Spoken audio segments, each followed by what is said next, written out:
My name is Charlie Croker. A year ago, me and my team pulled off a score that should have set us all up for good.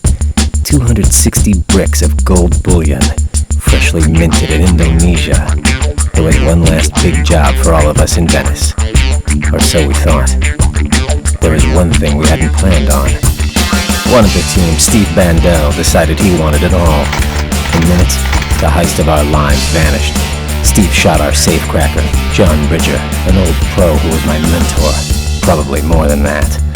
I dragged him out of retirement for this one last big score. He could never resist, and it cost him his life. Steve shot him, left us all for dead, and then took it all. Every last damn shiny brick. But you know what? Good things come to those who wait. A year later, I learned that Steve was in LA and had used some of that gold to payroll a wall of guards around him. He thought he was home free, but we had one advantage. He also thought we were all dead. Oh no, we were nowhere near dead, and it was time to get that gold back. Time to get some payback for the Italian job.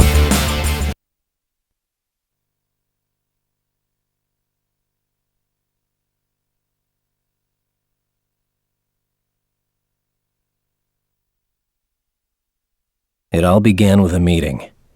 John Bridger was gone, but he had a daughter, Stella. She was as good as he was, and a lot better looking. I called her. Though she blamed me for her father's death, she agreed to meet me. It was going to be a tough sell.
Stella wasn't interested. Not in the gold. But she wanted revenge as much as I did. She agreed to meet the team, all the guys from Venice. No promises from her. But she knew we needed her. The team made their usual good impression. Left Ear, our boom man who never met an explosive he didn't like. The super geek, Lyle, whose skills go way beyond hacking. Oh, and Handsome Rob, our premier wheelman who couldn't stop telling Stella how great he was. As for me, she knew all about me. I'd been stealing since I had baby teeth.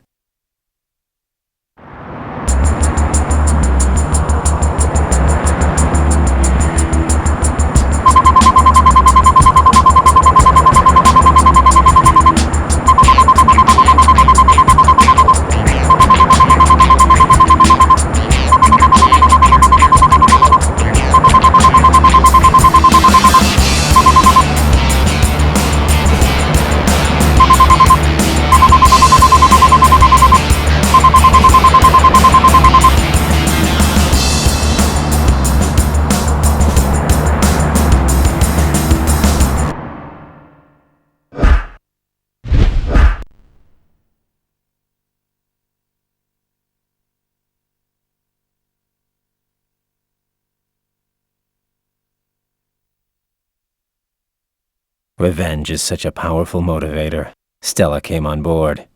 My team was set. And the plan? Find Steve, find where he's hiding the gold, and then take it all from him. Easy, huh? But first we needed to get some wheels and fake IDs. Handsome Rob was all over it. He had the IDs waiting for us at Skinny Pete's golf range in the hills. So we had to get there and then rent the wheels. What could go wrong? Stella and I took a nice little ride.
The IDs looked beautiful.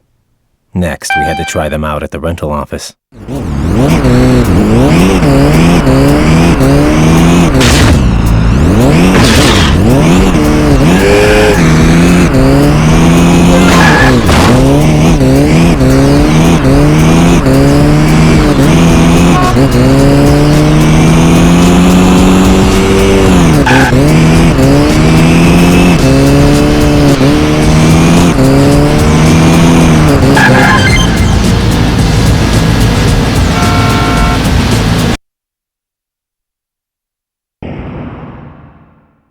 Sometimes Handsome Rob can be a little overconfident. Turns out the IDs weren't quite as perfect as we thought. Now we had the cops after us.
Those cops just didn't want to be shaken.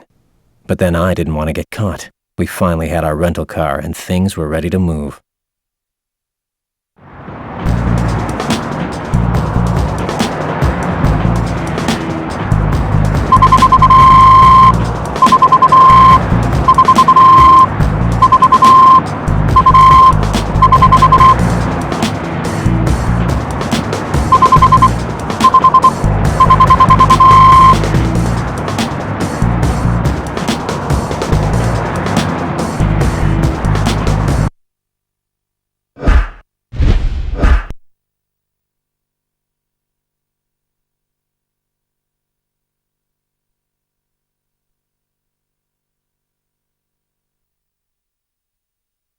We suspected Steve would be sitting on all the gold in LA where he could watch it.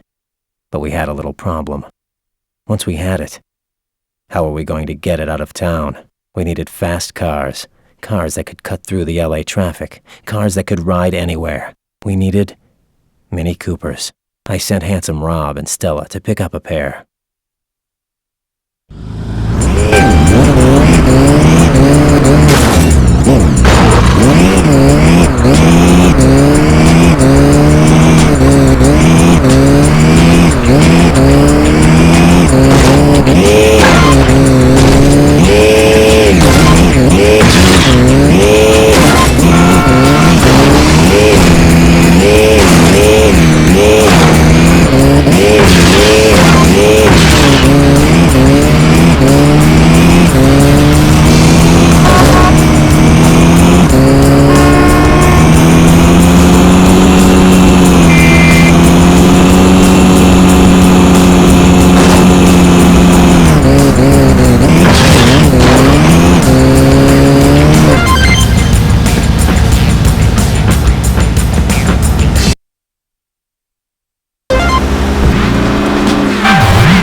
The Mini Coopers worked out just fine. Too bad Rob and Stella brought them back totaled. Still, we learned the Minis could do the job.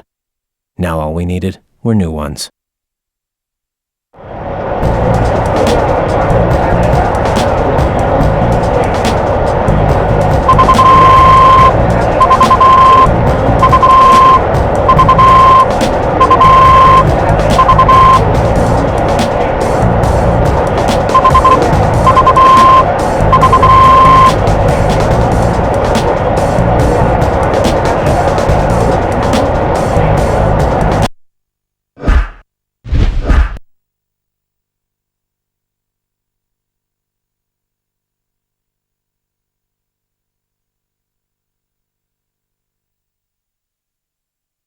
A good plan is all about the details. We had the right vehicles. The Minis could carry the gold and run the sidewalks if we needed them to. But where was Steve's house, and where was the gold? Two big details. Lyle could track Steve. We just needed a van to hide the gear in.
A good plan is all...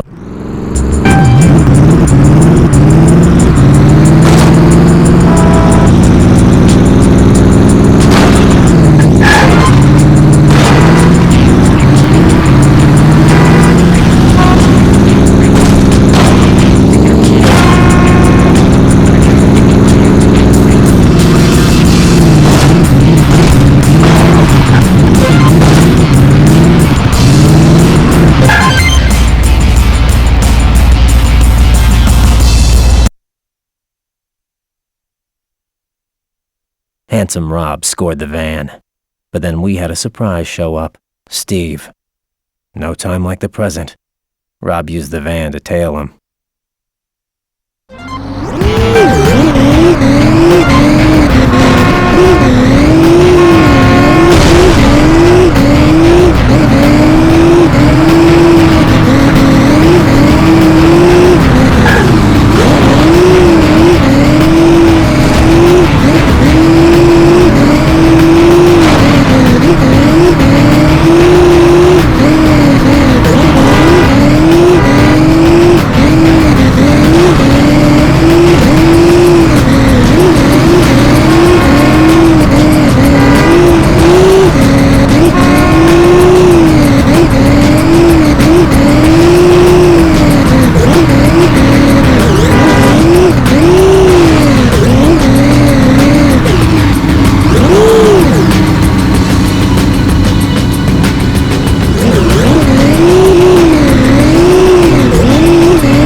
Handsome Rob lived up to his billing. He pulled off about as neat a tale as they come.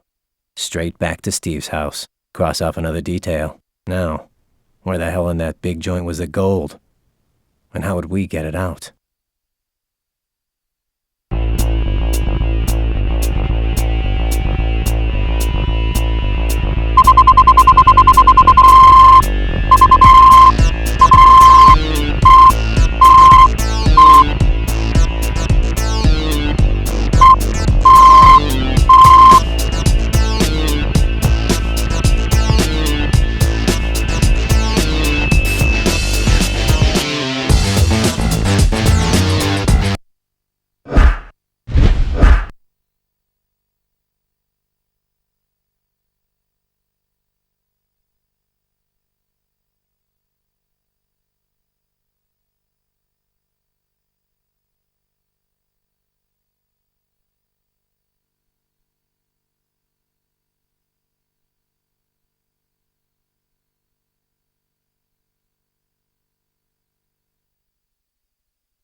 Now that we knew where Steve lived, Lyle got the van ready to do a little reconnaissance, and we also knew that the minis were the right wheels for the job.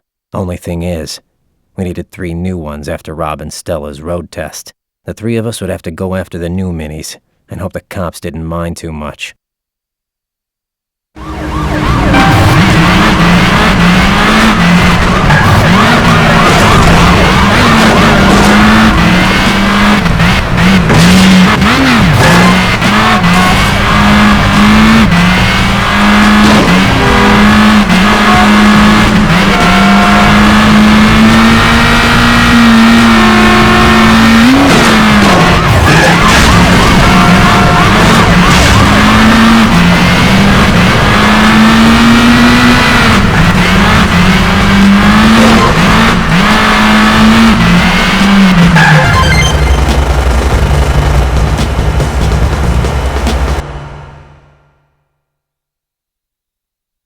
Stella made good on her pickup. 1 mini down, 2 to go.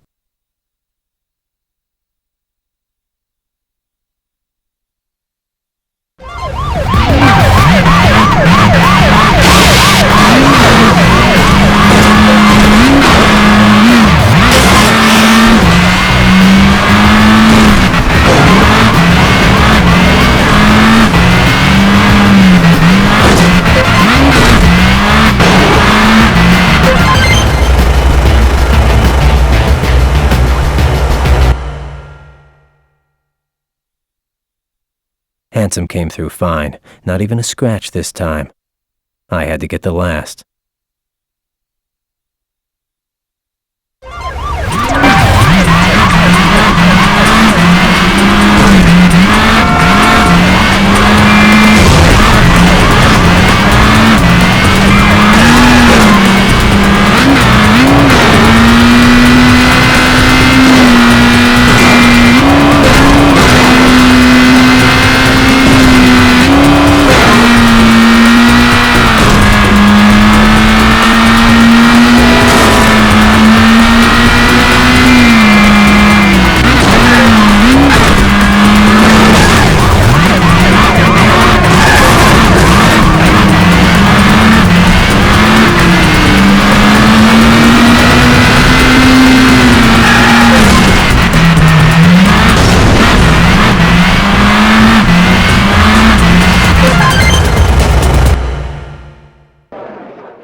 I brought in the third.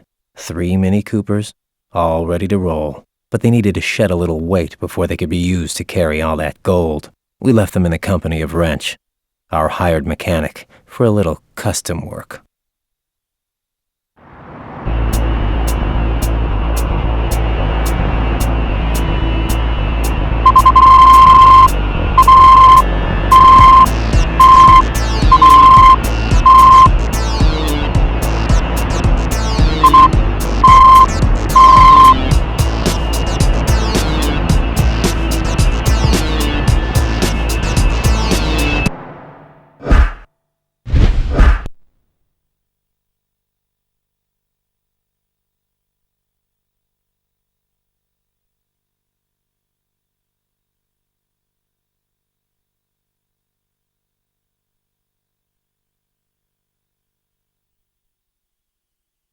We watched Steve's place, but nothing went in and nothing came out. I knew what we had to do.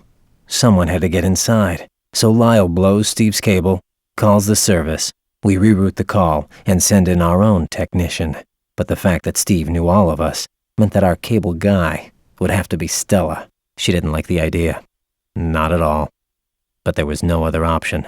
Now all we needed was a cable van and uniform.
Handsome Rob scored with a cable chick named Becky.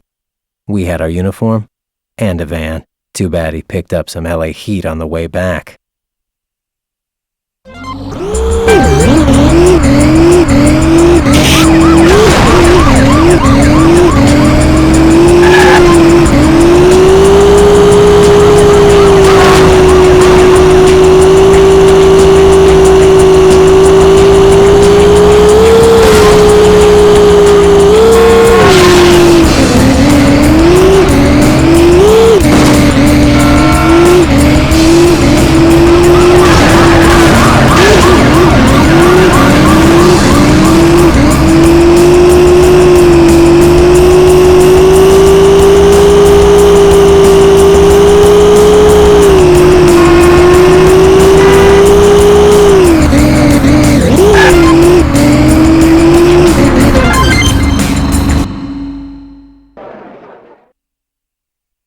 Stella wasn't happy, especially when Steve hit on her, but she did get a look around, and she saw where the gold must be.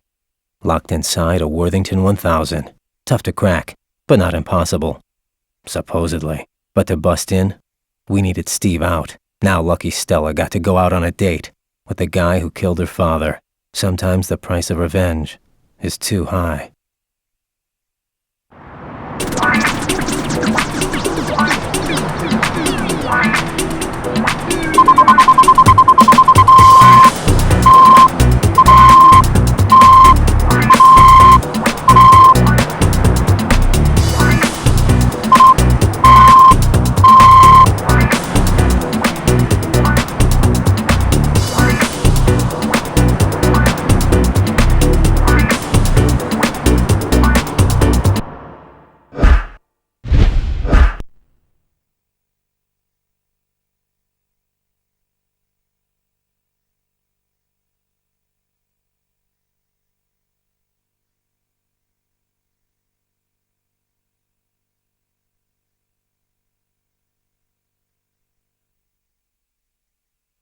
Handsome Rob did the run from Steve's to Union Station, where we would take the gold over and over.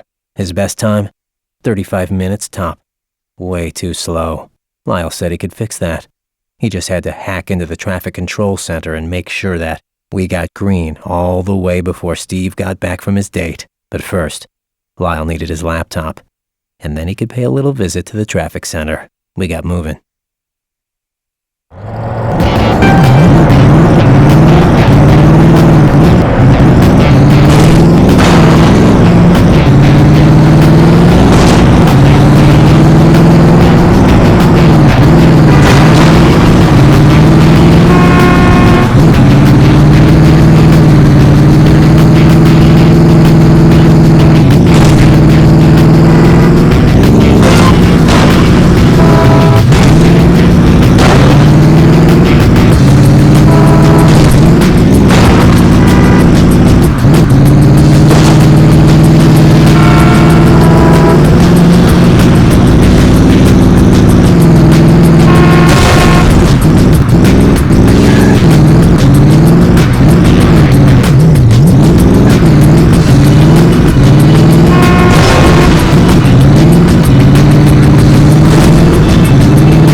Handsome Rob did the run from Steve's to Union Station, where we would take the gold over and over. His best time?